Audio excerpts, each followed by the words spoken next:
Hello students, welcome to law excellence. ఇవాళ మనం December 12వ తేదీకి సంబంధించి హిందూ పేపర్లోని ఇంపార్టెంట్ టాపిక్స్ చూద్దాం. మొదటిగా చూడండి, హీమోఫీలియాకి సంబంధించి ఇండియన్ సైంటిస్ట్స్ ఒక కొత్త జీన్ థెరపీని కనుక్కోవటం జరిగింది. దానికి సంబంధించి రెండవది, సుప్రీంకోర్టు ఏమంటోంది, మాన్యువల్ స్కావెంజింగ్ని ఎరాడికేట్ చేయటానికి ఏ ఎక్స్టెంట్కైనా వెళ్తాము అన్నట్టుగా చెప్పింది. మరి ఈ నేపథ్యంలో మాన్యువల్ స్కావెంజింగ్కి సంబంధించి మన దేశంలో పరిస్థితి ఎలా ఉంది అన్నది మనకు తెలియాలి. నెక్స్ట్ చూడండి, 2023కి సంబంధించి సౌత్ ఈస్ట్ ఏషియాలో half of the malaria cases అన్నటువంటివి మన దేశంలోనే నమోదయ్యాయి. మరి ఈ మలేరియా ప్రివలెన్స్ అన్నటువంటిది మన దేశంలో ఇంత ఎక్కువగా ఉంది, దీన్ని తగ్గించడానికి గవర్నమెంట్ ఎలాంటి ఇనిషియేటివ్స్ తీసుకుంటోంది అన్నటువంటిది మనం తెలుసుకుందాం. నెక్స్ట్ చూడండి, వైకామ్కి సంబంధించి వైకామ్ సత్యాగ్రహాకి సంబంధించి పెరియార్ మెమోరియల్ అన్నటువంటి దాన్ని వాళ్ళు లాంచ్ చేయబోతూ ఉన్నారు ఆ కంటెక్స్ట్ లో. నెక్స్ట్ చూడండి, సిరియాలో పరిస్థితుల గురించి మనకు తెలుసు. సిరియాలో వచ్చినటువంటి కొత్త పిఎం అక్కడ ఉన్నటువంటి అన్ని రిలీజియస్ గ్రూప్స్ యొక్క రైట్స్ కి కూడా మేం భరోసా ఇస్తాము అన్నట్టుగా చెప్పడం జరిగింది. మరి ఈ నేపథ్యంలో సిరియాలో ఏమైంది ఏంటన్నటువంటిది మనం తెలుసుకుందాం. చివరిగా చూడండి, కాస్పియన్ సీ షోర్స్ లో సోవియట్ ఎరాలో ఏదైతే ఆయిల్ వేస్ట్ అన్నటువంటిది ఉనిందో దాన్ని ఇప్పుడు ఇన్నాళ్ల తర్వాత కజకిస్తాన్ అన్నటువంటిది క్లీన్ చేస్తోంది. మరి ఈ కంటెక్స్ట్ లో అసలు ఏమైంది అక్కడ అన్నటువంటిది, అలానే జాగ్రఫికల్ గా మ్యాప్ లొకేషన్ ఒకసారి చూద్దాం. మన ఫస్ట్ ఆర్టికల్ చూడండి, హీమోఫీలియాకి సంబంధించి ఒక కొత్త జీన్ థెరపీని డెవలప్ చేయటం జరిగింది. మరి దీని ద్వారా సివియర్గా పొటెన్షియల్గా ఫేటల్గా ఉన్నటువంటి ఈ బ్లీడింగ్ ఇష్యూస్ ఏవైతే ఉంటాయో వాటిని ట్రీట్ చేయటానికి ఈ జీన్ థెరపీ అన్నటువంటిది ఎంతగానో ఉపయోగపడుతుంది. మరి హీమోఫీలియాలో కూడా వివిధ రకాలు ఉన్నాయి. హీమోఫీలియా ఏ అని చెప్పేసి, హీమోఫీలియా బి అని చెప్పేసి. సో ఇవేంటి అన్నటువంటి తెలుసుకుందాం. అయితే ఇక్కడ ఈ జీన్ థెరపీ ద్వారా ఏంటి అంటే వన్ టైం సొల్యూషన్ అందించడానికి ఉపయోగపడుతుంది. మరి centre for stem cell research అన్నటువంటిది దీన్ని కనుక్కోవటం జరిగింది. సో ఇక్కడ ఏం చేస్తారు అంటే బ్లీడింగ్ అన్నటువంటిది అవుతూ ఉన్నప్పుడు క్లాటింగ్ అన్నటువంటిది అవ్వదు, అంటే గడ్డ కట్టడం అన్నటువంటిది అంత త్వరగా అవ్వదు హీమోఫీలియా ఉన్నటువంటి వాళ్ళకి. కానీ ఆ క్లాటింగ్ ఫ్యాక్టర్ ఏదైతే ఉంటుందో దానికి కొన్ని ఇంజెక్షన్స్ ఇవ్వటం ద్వారా ఏమవుతుంది అంటే ఆ బ్లీడింగ్ ని ఆపగలిగేలాగా ఇది చేస్తుంది అనమాట. సో అందువల్లనే ఇది ఒక గ్రౌండ్ బ్రేకింగ్ థెరపీగా చెప్తూ ఉన్నారు.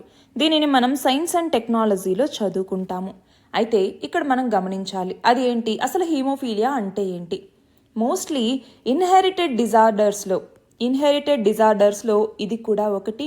సో ఈ బ్లడ్ అన్నటువంటిది క్లాట్ అవ్వదు, సివియర్గా బ్లడ్ క్లాట్ అన్నటువంటిది రెడ్యూస్ అవుతూ వస్తుంది. చాలాసేపటికి కానీ బ్లడ్ క్లాటింగ్ అవ్వకపోవటంతో ఏమవుతుంది, ఎక్కువ బ్లీడింగ్ అవుతుంది ఏదైనా చిన్న ఇంజురీ జరిగినా కూడా. ఇది కాకుండా మ్యూటేషనల్ చేంజెస్ వల్ల కూడా రావచ్చు హీమోఫీలియా అన్నటువంటిది. అయితే మెయిన్గా ఏంటంటే ఎక్స్ క్రోమోజోమ్లో ఉన్నటువంటి ఒక క్లాటింగ్ ప్రోటీన్ ఏదైతే ఉంటుందో ఆ ప్రోటీన్ అన్నటువంటిది లేకపోవటం, లేదంటే మ్యూటేట్ అవ్వటం, అంటే చేంజెస్ అన్నటువంటివి ఎక్కువ రావటం వల్ల మనకి ఈ యొక్క హీమోఫీలియా వస్తుంది. అందులోనూ మెన్ దీనికి చాలా వల్నరబుల్. అయితే ఈ హీమోఫీలియాలో మళ్ళీ 2 రకాలు ఉన్నాయి. అందులో ఒకటి హీమోఫీలియా ఏ అని చెప్పేసి, రెండవది హీమోఫీలియా బి అని చెప్పేసి. రెండిటికి తేడా అంటే హీమోఫీలియా ఏ అన్నటువంటిది వచ్చేసరికి క్లాటింగ్ ఫ్యాక్టర్స్ అన్నటువంటివి ఉంటాయి. బ్లడ్ క్లాటింగ్ ఫ్యాక్టర్స్ ఉంటాయి. అందులో ఫ్యాక్టర్ 8 అన్నటువంటిది సరిగ్గా లేకపోతే వచ్చేటటువంటిది హీమోఫీలియా ఏ అన్నటువంటిది. అదే హీమోఫీలియా బి వచ్చేసరికి ఫ్యాక్టర్ 9 అనేసి పిలుస్తూ ఉంటాం, లేదా బ్లడ్ క్లాటింగ్ ఫ్యాక్టర్ 9 అనేసి. సో ఇది సరిగ్గా లేకపోవటం వల్ల హీమోఫీలియా బి వస్తుంది. ఫర్ ఎగ్జాంపుల్, ఒక 5,000 మందిలో ఒకరికి హీమోఫీలియా ఏ వస్తే ప్రతి 20,000 మందిలో ఒకళ్ళకి రేర్గా హీమోఫీలియా బి అన్నటువంటిది వస్తుందన్నమాట. అయితే ట్రీట్మెంట్ ఏంటి అంటే రీప్లేస్మెంట్ థెరపీ అన్నటువంటిది ఇప్పటిదాకా ఎక్కువ ప్రాచుర్యంలో ఉన్నటువంటిది అదే. అయితే మన భారతదేశంలోనే ఎక్కువ ఈ హీమోఫీలియా కలిగినటువంటి వ్యక్తులు ఉన్నారు. మనకి చూస్తే 2017 నాటికే 1.76 లక్షల మంది హీమోఫీలియా బాధితులు మన భారతదేశంలో ఉన్నారు. ఇండియా అన్నటువంటిది హైయెస్ట్ అనమాట ఈ నెంబర్కి సంబంధించి.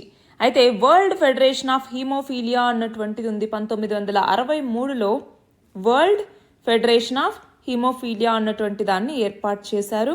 సో ఇది ఏం చేస్తుంది, ఈ ఇన్హెరిటెడ్ బ్లడ్ డిజార్డర్స్ ఎవరైతే కలిగి ఉంటారో అరౌండ్ ద వరల్డ్ వాళ్ళ యొక్క లైఫ్స్ని ఇంప్రూవ్ చేయటానికి, వాళ్ళకి కేర్ని అందించడానికి ఈ సంస్థ పనిచేస్తూ ఉంటుంది. అయితే మీరు చెప్పండి, ప్రతి సంవత్సరం మనము వరల్డ్ హీమోఫీలియా డేని జరుపుకుంటాము. వరల్డ్ హీమోఫీలియా డేని మరి ఏ రోజున మనం వరల్డ్ హీమోఫీలియా డేని జరుపుకుంటాం అన్నటువంటి మీరు కమెంట్స్లో చెప్పండి. మన నెక్స్ట్ ఆర్టికల్ చూడండి. మాన్యువల్ స్కావెంజింగ్కి సంబంధించి సుప్రీంకోర్టు ఏమని చెప్పింది? మేము ఈ మాన్యువల్ స్కావెంజింగ్ని ఎరాడికేట్ చేయడానికి ఏ ఎక్స్టెంట్కైనా వెళ్తాము అన్నట్టుగా చెప్పింది. మరి మనం గమనించాలి, దీన్ని మనం పాలిటీలో సుప్రీంకోర్టు జడ్జిమెంట్స్ అన్నటువంటి టాపిక్ కింద చదువుకుంటాము, అలానే సోషల్ జస్టిస్ అన్నటువంటి టాపిక్ కింద కూడా చదువుకుంటాము. అయితే ఒకటి గమనించాలి, ఈ మాన్యువల్ స్కావెంజింగ్ అంటే ఏంటి? ఎవరైతే డ్రై టాయిలెట్స్ నుంచి హ్యూమన్ ఎక్స్క్రిటాన్ని రిమూవ్ చేస్తూ ఉంటారో మాన్యువల్గా, అందులో బేర్ హ్యాండ్స్ని యూజ్ చేస్తూ ఉంటారు, లేదా బ్రూమ్స్ ఇలాంటి వాటిని యూజ్ చేస్తూ ఉంటారు, లేదంటే డంపింగ్ సైట్స్లో అక్కడి నుంచి ఆ డిస్పోజల్స్ని క్లీన్ చేయటం కావచ్చు. ఇలాంటి వాటిలో దాదాపు 12 లక్షల మంది మాన్యువల్ స్కావెంజర్స్ ఇంకా మన భారతదేశంలో పనిచేస్తూ ఉన్నారు. అందులోనూ 95% మాన్యువల్ స్కావెంజర్స్ ఎస్సీ కమ్యూనిటీకి, దళిత్స్ ఉన్నారన్నమాట. కాబట్టి ట్రెడిషనల్ ఆక్యుపేషన్గా ఇది మారకుండా చర్యలు తీసుకోవాల్సిన అవసరం అన్నటువంటిది ఉంది. మనం చూస్తే గవర్నమెంట్ దీనికోసం కొన్ని చట్టాలు తీసుకొచ్చింది, లేదా వేరే ఇనిషియేటివ్స్ తీసుకొచ్చింది. ఫర్ ఎగ్జాంపుల్ 1992లో national scheme of liberation and rehabilitation of scavengers and their dependents అనేసి తీసుకొచ్చారు. అట్లానే 1993లో manual scavengers and construction of dry latrines prohibition act అనేసి ఇంకో చట్టాన్ని తీసుకొచ్చారు. సో ఈ చట్టాల ద్వారా ఏంటి, మాన్యువల్ స్కావెంజింగ్ని అంతం చేయాలి అన్నటువంటిది లక్ష్యం. కానీ 1993లో తీసుకొచ్చినటువంటి ఈ చట్టం అసలు ఇంప్లిమెంట్ అవ్వలేదన్నమాట. అయితే ఎవరు చెప్పారు ఇది? National commission for Safai Karamcharis, national commission for Safai Karamcharis అన్నటువంటిది చెప్పింది. 1993లో తీసుకొచ్చినటువంటి చట్టం అస్సలే అమలు కాలేదు అని చెప్పేసి. అయితే ఇష్యూస్ చాలా ఉన్నాయి ఇక్కడ. ఏంటి, ఇప్పటికీ ఇలాంటి మాన్యువల్ స్కావెంజింగ్ లాంటి ఇన్హ్యూమన్ ప్రాక్టీస్ని కంటిన్యూ చేస్తే దానివల్ల వాళ్ళ యొక్క ఫండమెంటల్ రైట్స్ అనేటటువంటి వాళ్ళు కోల్పోతూ ఉన్నారు. ఫర్ ఎగ్జాంపుల్, మన భారత రాజ్యాంగం ఇచ్చినటువంటి ఆర్టికల్ 14 కావచ్చు, ఆర్టికల్ 17 అన్టచబిలిటీకి సంబంధించి కావచ్చు, article 21 right to life with dignity అన్నటువంటిది కావచ్చు, అట్లానే ఆర్టికల్ 23 అన్నటువంటిది కావచ్చు. సో ఇవన్నీ కూడా వైలేట్ అవుతూ ఉన్నాయి. అది మాత్రమే కాదు, తీసుకొచ్చినటువంటి చట్టాలని సరిగ్గా ఇంప్లిమెంట్ చేయట్లేదు. కేంద్ర ప్రభుత్వమేమో మాన్యువల్ స్కావెంజింగ్ని మేము ఎంతో తగ్గించాము అనేసి చెప్తూ వస్తోంది. అసలు ఇప్పుడు చాలా వరకు లేదు అన్నట్టుగా కూడా చెప్తోంది. కానీ ఇక్కడ మాన్యువల్ స్కావెంజర్స్ ఇంకా ఎంతోమంది ఉన్నారు. అంతేకాదు, సోషల్ ఎకనామిక్ ఎక్స్ప్లాయిటేషన్ అన్నటువంటిది వీళ్ళ దగ్గర జరుగుతోంది. అలాగే మాన్యువల్ స్కావెంజింగ్ అన్నటువంటిది మనకి ఎప్పటి నుంచో క్యాస్ట్ సిస్టమ్, అన్టచబిలిటీ ఆ కాన్సెప్ట్ నుంచి అరైజ్ అవుతూ వచ్చింది. మన కాన్స్టిట్యూషన్లో ఆర్టికల్ 17 దీన్ని కంప్లీట్గా ఎరాడికేట్ చేయాలి అన్నట్టుగా కూడా చెప్పింది. సుప్రీంకోర్టు కూడా చాలాసార్లు చట్టాలు తీసుకురండి, మాన్యువల్ స్కావెంజింగ్ని డిస్కంటిన్యూ చేసేలాగా చూడండి అన్నట్టుగా చెప్పటం. ఇంకా ఆ ప్రెషర్తో 2013 సంవత్సరంలో చట్టం తీసుకొచ్చారు. ఏంటది? Prohibition of employment as manual scavengers and they rehabilitation act అని చెప్పేసి. సో దీని ద్వారా ఏంటి, 1 టైం క్యాష్ అసిస్టెన్స్ని ఇవ్వటం, అలాగే వాళ్ళ పిల్లలకి స్కాలర్షిప్స్ ఇవ్వటం, రెసిడెన్షియల్ హౌసెస్ అన్నటువంటి వాళ్ళకి ఇవ్వటం, వాళ్ళకి స్కిల్ ట్రైనింగ్ ఇచ్చి ఆల్టర్నేట్ లైవ్లీహుడ్ ఆపర్చునిటీస్ని కల్పించటం, ఇవన్నీ చేయాలి. అంతేకాదు, ఎక్కువ మాన్యువల్ స్కావెంజింగ్ చేసేటటువంటి వాళ్ళలో చాలామంది చనిపోతూ ఉన్నారు కూడా. అలా చనిపోయినటువంటి వాళ్ళకి 10 లక్షల రూపాయల కాంపెన్సేషన్ కూడా ఇవ్వాలి వాళ్ళ యొక్క ఫ్యామిలీస్కి. అంతేకాదు, రైల్వేస్ కూడా మాన్యువల్ స్కావెంజింగ్ ఏదైతే ట్రాక్స్ మీద చేస్తూ ఉంటారో దాన్ని ఎండ్ చేయటానికి ఇంత టైం అని పెట్టుకొని మెజర్స్ తీసుకోండి అన్నట్టుగా సుప్రీంకోర్టు చెప్పింది. అట్లానే రిహాబిలిటేషన్ అన్నటువంటిది జస్టిస్ మరియు ట్రాన్స్ఫర్మేషన్ అన్నటువంటి ప్రిన్సిపల్స్ మీద బేస్ చేసుకుని ఉండాలి అన్నట్టుగా చెప్పింది. ఎవరైనా దీన్ని వైలేట్ చేస్తే వాళ్ళకి అగెనిస్ట్గా యాక్షన్ తీసుకోవాలి అన్నట్టుగా చెప్పింది. కానీ ఇంత చెప్పినా, ఇన్ని చేసినా కూడా ఇంకా కన్సర్న్డ్ అథారిటీస్ దీనికి సంబంధించినటువంటి డెసిషన్స్ ఇంప్లిమెంట్ చేయటంలో ఇంకా అలసత్వాన్ని ప్రదర్శిస్తూనే ఉన్నారు అనేసి మనం చెప్పచ్చు. ఇంకా మాన్యువల్ స్కావెంజింగ్ చేసేటటువంటి వ్యక్తులు ఎంతో మంది ఉన్నారు. అంతెందుకు, ఇంత పెద్ద గ్రేటర్ హైదరాబాద్, మన అశోక్ నగర్లోనే నేను మొన్ననే చూసానండి మాన్యువల్ స్కావెంజింగ్ చేస్తున్నటువంటి పర్సన్స్ని. సో ఎంతవరకు ఇది ఇంప్లిమెంట్ అవుతుంది అన్నటువంటిది మనం చూడాలి. ఇది మాత్రమే కాకుండా నమస్తే అనేటటువంటి ఇంకొక స్కీమ్ని తీసుకొచ్చారు. ఏంటి నమస్తే స్కీమ్ అన్నటువంటిది? National action for mechanised sanitation ecosystem, లేదంటే నమస్తే అని పిలుస్తూ ఉంటాం. ఈ స్కీమ్ ద్వారా ఏంటి, మాన్యువల్ స్కావెంజింగ్ని అంతం చేసి దాని ప్లేస్లో మిషన్స్ని తీసుకురండి, మెకనైజేషన్ అన్నటువంటిది దీన్ని రీప్లేస్ చేసేలాగా ఉండాలి అన్నటువంటిది. మరి అది ఇప్పటిదాకా అవ్వలేదు. సో నెక్స్ట్ 2 వీక్స్లో ఒక యాక్షన్ ప్లాన్ని తీసుకురావాలి అన్నట్టుగా సుప్రీంకోర్టు అన్నటువంటిది సోషల్ జస్టిస్ మినిస్ట్రీకి డైరెక్షన్స్ అన్నటువంటిది ఇచ్చింది. మన నెక్స్ట్ ఆర్టికల్ చూడండి. WHO world health organization south east Asian region అన్నటువంటిది గ్లోబల్గా ఏవైతే కేసెస్ మలేరియాకి సంబంధించి నమోదవుతున్నాయో అందులో 1.5% బర్డన్ని ఈ సౌత్ ఈస్ట్ ఏషియన్ రీజియన్ కలిగి ఉంటే ఇందులో సగం కేసులు మన భారతదేశంలోనే ఉన్నాయి. ఇది కాకుండా మన భారతదేశం తర్వాత ఇండోనేషియా 1/3 కేసెస్ని కలిగి ఉందన్నమాట. అంతేకాదు మలేరియా డెత్స్ అన్నటువంటివి కూడా బాగానే సంభవిస్తూ ఉన్నాయి మన భారతదేశంలో. ఈ కంటెక్స్ట్లో మనము హెల్త్ అన్నటువంటి టాపిక్ కింద దీన్ని చదువుకుంటాము. సో మలేరియాని కలుగజేసేది ఏంటి? బ్యాక్టీరియానా, వైరసా? సో మలేరియా అన్నటువంటిది పారాసైట్స్ ద్వారా వస్తుంది. అందులో ప్లాస్మోడియం పారాసైట్స్ అనేసి మనం పిలుస్తూ ఉంటాం. ప్లాస్మోడియం. సో ఇవి పీపుల్ టు పీపుల్ ఎలా ఒకరి నుంచి ఒకరికి వ్యాప్తి చెందుతాయి అంటే అనాఫిలస్ మస్కిటోస్, అందులోనూ ఫిమేల్ అనాఫిలస్ మస్కిటోస్ నుంచి ఇవి ఒక పీపుల్ నుంచి ఇంకొక పీపుల్కి సంక్రమించడం జరుగుతుంది. అయితే లైఫ్ థ్రెటనింగ్ డిసీజ్గా కూడా మనం మలేరియాని చెప్తూ ఉంటాము. ట్రాపికల్ కంట్రీస్లో ఎక్కువగా ఈ యొక్క డిసీజ్ అన్నటువంటిది కనపడుతుంది. అయితే ఇది నాన్ కంటాజియస్. అంటే ఏంటి? నాన్ కంటాజియస్ అంటే ఏంటి? ఒకరి నుంచి ఒకళ్ళకి తాకటం ద్వారా వ్యాపించదనమాట. అంటే ఈ డిసీజ్ కేవలం ఈ ఫిమేల్ అనాఫిలిస్ మస్కిటోస్ కుట్టడం ద్వారా మాత్రమే ట్రాన్స్మిట్ అవుతుంది. అయితే ఇందులో 5 స్పీషీస్ ఆఫ్ పారాసైట్స్ మలేరియాని కలిగిస్తూ ఉంటాయి. అందులో 2 ప్లాస్మోడియం ఫాల్సిఫారం, ఇంకొకటి ప్లాస్మోడియం వివాక్స్ అన్నటువంటివి. వీటి ద్వారా ఎక్కువ థ్రెట్ అన్నటువంటిది ఉంటుంది. మరి ఇలా ఫిమేల్ అనాఫిలిస్ మస్కిటో కుట్టిన తర్వాత 10 నుంచి 15 రోజుల లోపల మనకి సిమ్టమ్స్ అన్నటువంటివి కనపడతాయి. ఎలాంటివి? ఫీవర్, హెడేక్, చిల్స్ అన్నటువంటివి ఉండటం, ఇవన్నీ కూడా దీనికి సంబంధించిన లక్షణాలు అన్నమాట. సో పార్షియల్గా ఇమ్యూనిటీ అన్నటువంటి దీనికి సంబంధించి కొంతమందిలో డెవలప్ అవుతుంది. కాబట్టి కొంతమందిలో సిమ్టమ్స్ అన్నటువంటివి కనిపించవు, బట్ చాలా మందిలో దీని ఎఫెక్ట్ అన్నటువంటిది ఉంటుంది. సో ఏం చేస్తారు? వెక్టార్ కంట్రోల్ ఇంటర్వెన్షన్స్ అన్నటువంటివి చేపడతారు. అయితే ఇది ప్రివెంటబుల్ అనమాట, క్యూరబుల్ కూడా. సో డయాగ్నోసిస్, ట్రీట్మెంట్ అన్నటువంటిది ఉంటుంది. సో ఆ మందులు తీసుకోవటం ద్వారా డెత్ని ప్రివెంట్ చేయొచ్చు, అలానే ట్రాన్స్మిషన్ని కూడా తగ్గించవచ్చు. సో ఇది సింపుల్గా మలేరియాకి సంబంధించి. అయితే ప్రతి సంవత్సరం WHO వరల్డ్ మలేరియా రిపోర్ట్ అన్నట్టుగా ఇస్తుందన్నమాట. ఏ ఏ దేశాల్లో మలేరియా కేసెస్ ఎలా నమోదవుతూ ఉన్నాయి ఏంటి అలా అనమాట. సో అందులో భాగంగా ఇక్కడ మనం చూస్తే 2022-23 టైంలో 4 దేశాలు ఈ మలేరియా రిడక్షన్ని చూశాయి. ఏంటవి? బంగ్లాదేశ్, ఇండియా, ఇండోనేషియా, అలాగే నేపాల్. చూడండి, ఇండియాలో కూడా మనం చూస్తే రిడక్షన్ ఉంది, కానీ ఇప్పటికీ ఇంత ఎక్కువగా ఉన్నాయి అంటే మనం గమనించాలి. అందులోనూ మన దేశంలో దాదాపు 46% కేసెస్కి ప్లాస్మోడియం వివాక్స్ అన్నటువంటిదే కారణం అవుతూ ఉందన్నమాట.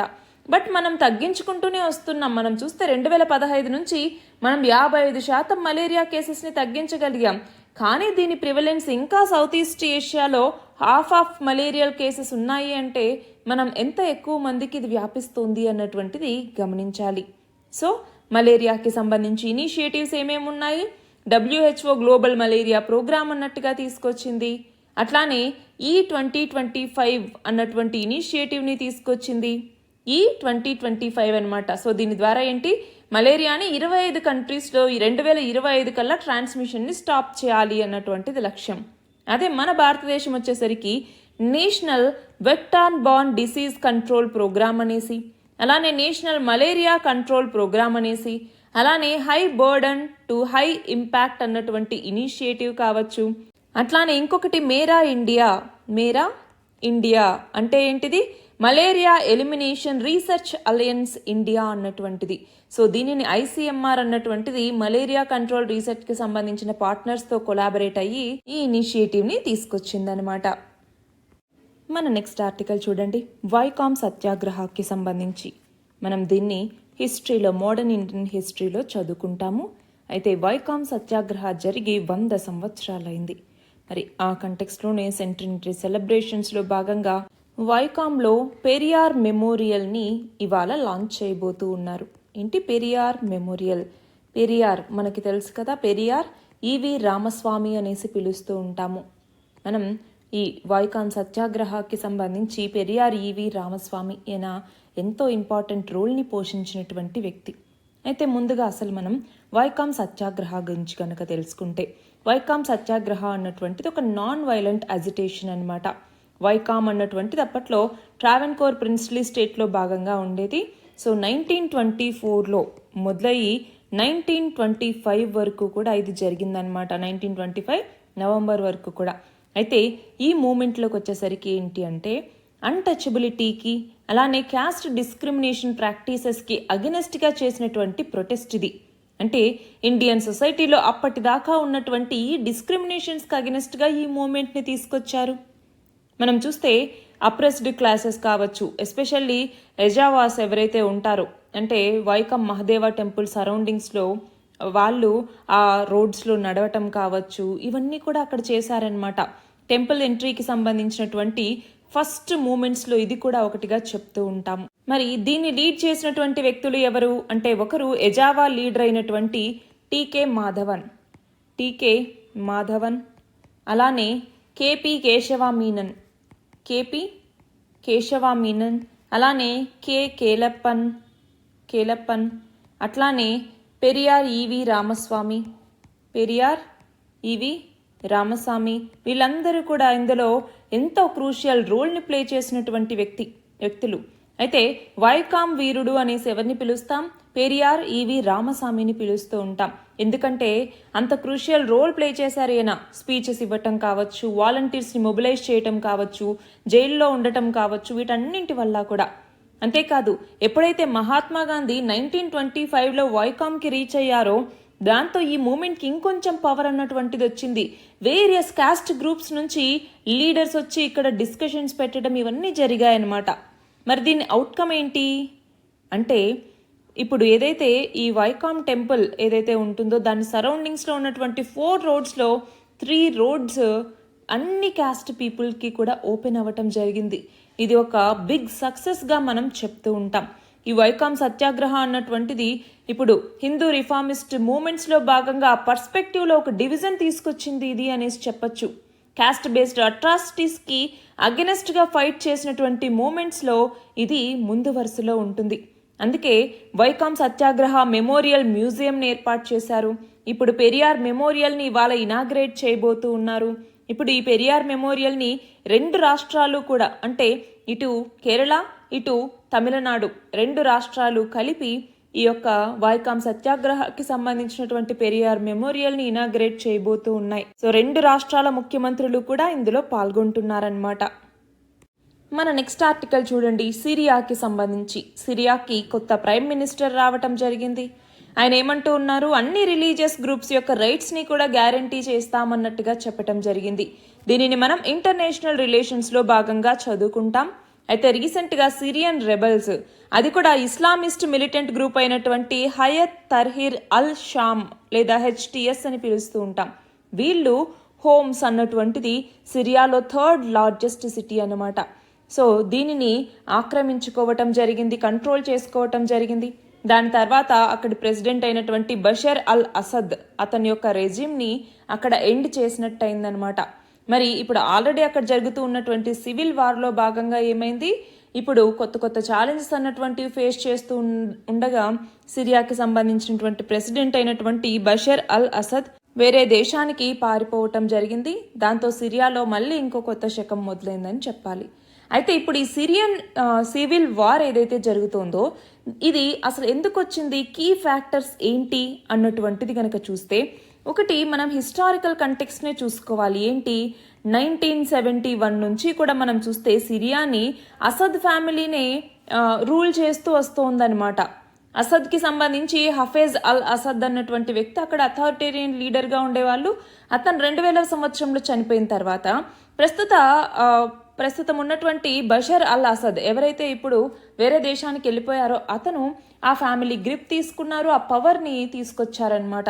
దాని తర్వాత 2011 సంవత్సరంలో అరబ్ స్ప్రింగ్ అన్నటువంటిది వచ్చింది కదా. ఆ అరబ్ స్ప్రింగ్లో కూడా అసద్ రూల్కి అగెనెస్ట్గా ప్రొటెస్ట్ అన్నటువంటివి చాలా జరిగాయి. కాకపోతే మళ్ళీ ఏమైంది, సేమ్ ఆ ప్రభుత్వమే అలా నడుస్తూ వచ్చింది. ఇంకొకటి గమనించాలి, ఎంప్లాయ్మెంట్ పెరుగుతోంది, ఎకనామిక్ ఇన్ఈక్వాలిటీస్ పెరుగుతున్నాయి, కరప్షన్ అన్నటువంటిది పెరుగుతోంది. అందులోనూ అసద్ రెజీమ్లో అక్కడ అలవైట్ మైనారిటీస్ అంటాం, ముస్లిమ్స్లో మైనారిటీ సెక్ట్ అనమాట. అలవైట్ మైనారిటీస్ వాళ్ళు ఎక్కువగా సున్నీ మెజారిటీ ఉన్నారనమాట. సున్నీ మెజారిటీని మార్జినలైజ్ చేస్తున్నారన్నట్టుగా అక్యూజర్స్ కూడా చాలా వచ్చాయి. అది కాకుండా సివిల్ వార్ ఎక్కడ ఎస్కలేట్ అయింది అంటే అరబ్ స్ప్రింగ్ అన్నటువంటిది పీస్ఫుల్ ప్రొటెస్ట్గానే స్టార్ట్ అయింది. కానీ ఎప్పుడైతే ఆర్మ్డ్ కాన్ఫ్లిక్ట్కి ఇది మారుతూ వచ్చిందో దాని తర్వాత ఏమైంది, మల్టిపుల్ ఫ్యాక్టర్స్ అన్నీ దీనికి కలిపి ఇప్పుడు ఫారిన్ పవర్స్ వీళ్ళు కూడా సపోర్ట్ ఇస్తూ రావడంతో ఇప్పుడు అసద్ యొక్క పోస్ట్ అన్నటువంటిది పోయింది. అతను సిరియాని వదిలిపెట్టి వెళ్ళిపోయారు.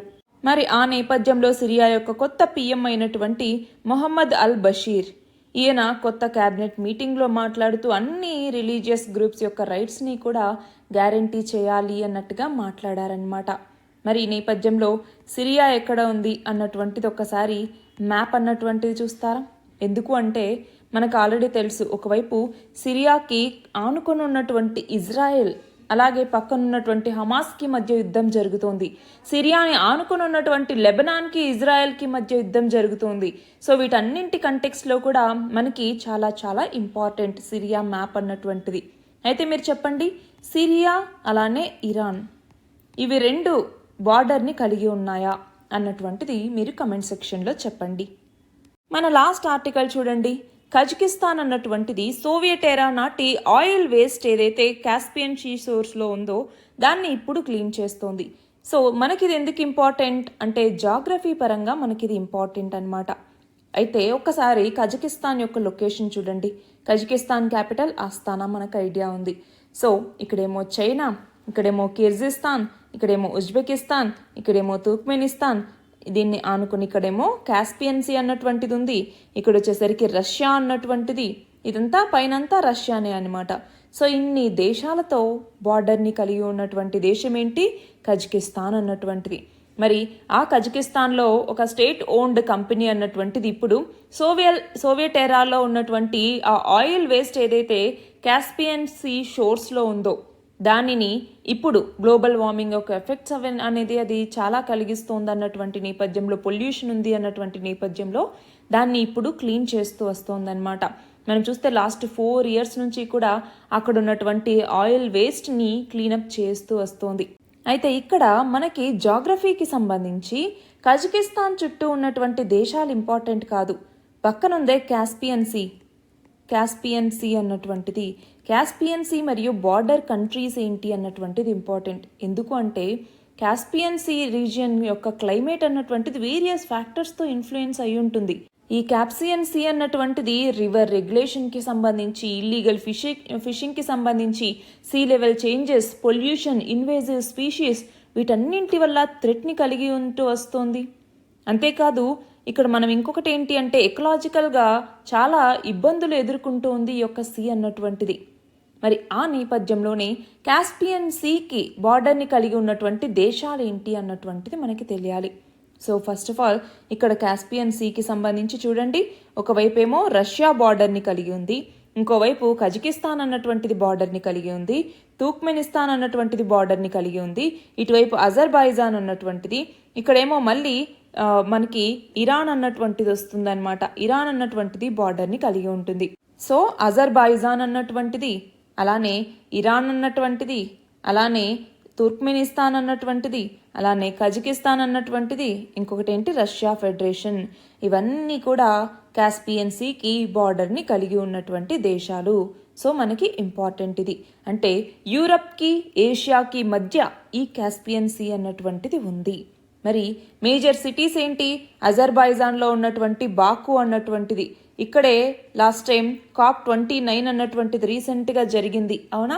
అంతేకాదు లార్జెస్ట్ క్యాపిటల్ సిటీ అన్నమాట ఇది అక్కడ.